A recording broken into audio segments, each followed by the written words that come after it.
Spooks the Ghost Lad, Big Old Daddy Evil Chops, The Great Scowler, Punch McLightning, Stuart Pork, Captain Black Hat Smokin' Fog, Tall Bastard, Mr. Creeps, Scary Mary, Blood Tony, Deadward Cullen, Mr. Night Fright, Long-Haired Mitchell, Humphrey Ghost, Undeadward Scissorhands, Casper the Bell-Endly Ghost, The Haunty Hallowed Gaunty Fella, Cult Master P, Dr. Foggy Longhair, Frightingale the Nightingale, Professor Hebe Von Jeebies, Iggy the Gravediggy Piggy, Terry Scowls and Growls, Menacing Michael the Frightful Disciple, Christopher Deadman Walken, Dr. Grim Medicine Woman, Mr. Creeps Who Reaps the Peeps, Evil Dad 3 Army of Dadness, Angry Chad the Tombstone Dad, Mark Callie from Death Valley, Crumbopulous Markle.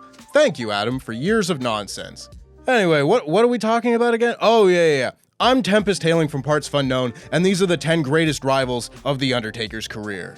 And before we get on with our list, make sure of course that you like this video and subscribe so you never miss a fun list just like it. We chronicled John Cena's greatest rivals and you seem to like that, so make sure that you watch that video if you haven't already and let us know in the comments which other wrestlers you want to see have their career rivals listed and ranked.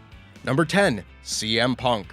CM Punk doesn't get enough credit for the ludicrously good 2013 he had right before deciding that this job was not in fact worth the aggravation, but a big part of that 2013 was his WrestleMania 29 showdown with Mean Mark from the Dark Park.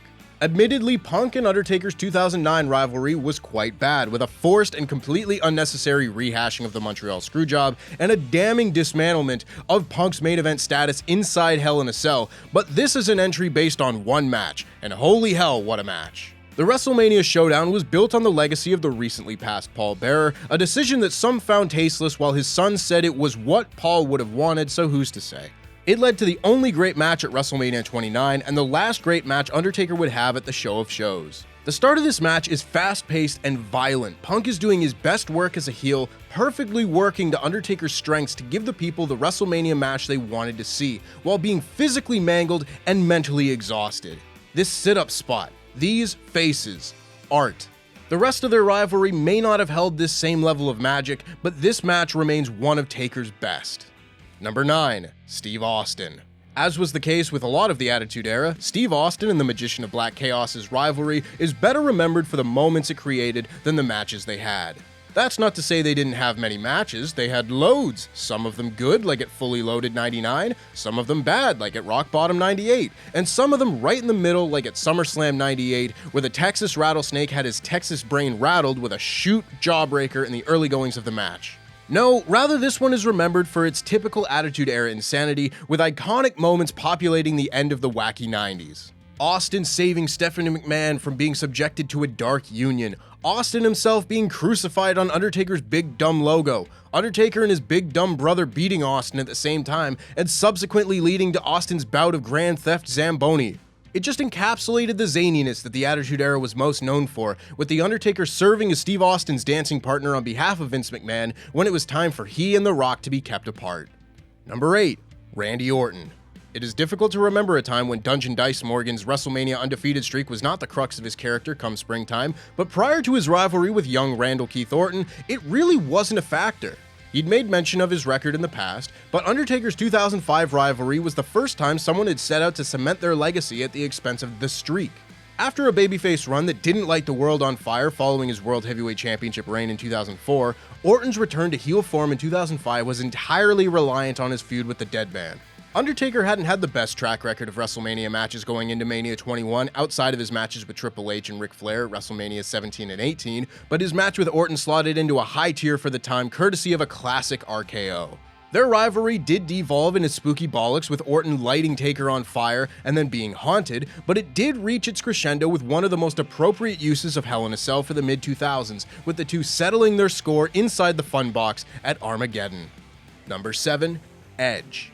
This is where we start getting into legitimately great territory with Edge and Mark Necrofear's year-plus rivalry from the late 2000s. Edge had properly come into his own as a main event heel in 2006 and was rewarded with an extended run and WrestleMania main event against The Undertaker beginning in 2007 and ending in 2008. Edge begins his year of torment by cashing in Money in the Bank on Taker to win his first World Heavyweight Championship, and then some months later costing the Phenom the title again by dressing as a cameraman and disrupting Taker's Hell in a Cell match with Batista at Survivor Series. Everything built to their match at WrestleMania 24, a match that perfectly demonstrated that despite Edge's best planning and preparation, no amount of counters and underhanded tactics could beat Taker at WrestleMania. Their rivalry continued on with 3 straight pay-per-view rematches, the final of which coming in Edge's specialty of TLC, with the added stipulation of Taker's career being on the line. This all led to the Deadman's return following the failure of Edge's marriage, capping off their rivalry for good inside Hell in a Cell. The use of both men's specialty matches perfectly paralleled one another, and the use of Hell in a Cell at SummerSlam gave the audience the second of a pair of truly cathartic moments in this rivalry, where The Undertaker finally managed to swat the annoying Canadian mosquito that had been buzzing in his ear for the last year. Number 6. Batista. People did not have high expectations for Big Dave, owner of Dave Land, and the Nightmare Penguins match at WrestleMania 23. Batista had not had a good 2006, and The Undertaker had yet to begin his late career resurgence as a superworker, but all of that changed with this match, which also kicked off a string of WrestleMania show-stealing matches on the part of the Deadman that honestly stands as perhaps the greatest accomplishment of his career. Batista and The Undertaker had incredible in-ring chemistry with one another, and it became clear that their WrestleMania barn burner was not an outlier very quickly, as they repeated their magic a month later at Backlash in a very fun last man standing match.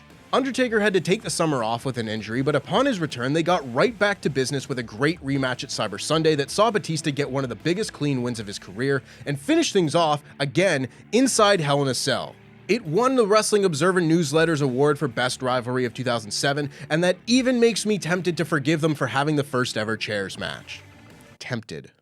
Number 5. Brock Lesnar. Had Brock Lesnar and the Earl of Demise's match at WrestleMania 30 been a classic, it would seem that there would be a strong possibility that would have been curtains for old Taker. Then again, Saudi money was only a few years away, and we know what that does to seemingly sacred retirements. As it stands, Undertaker and Brock Lesnar had a pair of memorable rivalries over a decade apart, first in 2002 with Undertaker serving as the true test of young Brock's rise on SmackDown, and then in the mid-2010s. Brock breaking the streak is only brought down by the match being a stinker thanks to Taker being dropped on his dome, but the return matches the pair had in 2015 were both great. Following Undertaker's teleporting dick-kicking of Brock at Battleground, the two wrestled at SummerSlam in a match so good Undertaker laughed with joy right in the middle of it. Look at him laugh. The match is brought down by a funky finish, but their Hell in a Cell match had no such finish, with the match instead being filled with the sort of violence and danger Hell in a Cell had been missing in the years prior. They are two men bound by one of wrestling's most historic moments, but also their tremendous matches serving as the bread on either side of that history sandwich. Number 4. Triple H. One of the few trilogies of WrestleMania matches and arguably the best one in terms of sheer quality. Triple H and Marky Python and the Holy Grail's Black Knight had their first WrestleMania match way back in 2001, aka the match with the most ludicrous ref sell ever and Trips being pitched off a scaffold onto a lovely soft crash pad. Wait, we weren't supposed to show that bit. But their rivalry really took off a decade later. Undertaker's end-of-an-era WrestleMania feud with DX was the peak of the streak's aura, and the matches with Triple H at WrestleMania 27 and 28 play a very large role in that.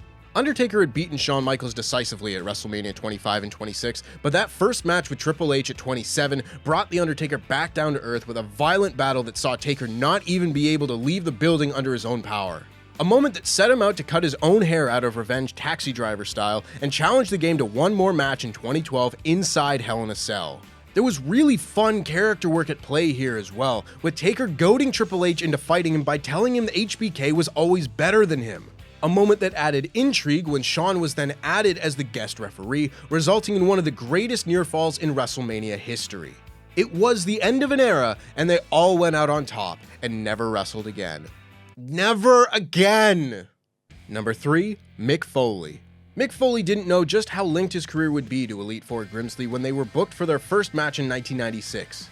Foley has said that he thought he would be brought in for his pay-per-view match with The Undertaker at King of the Ring 96, lose the match, and continue on his way, but little did he know that he would actually win that match and begin a rivalry that would continue off and on for over 2 years and change his life forever.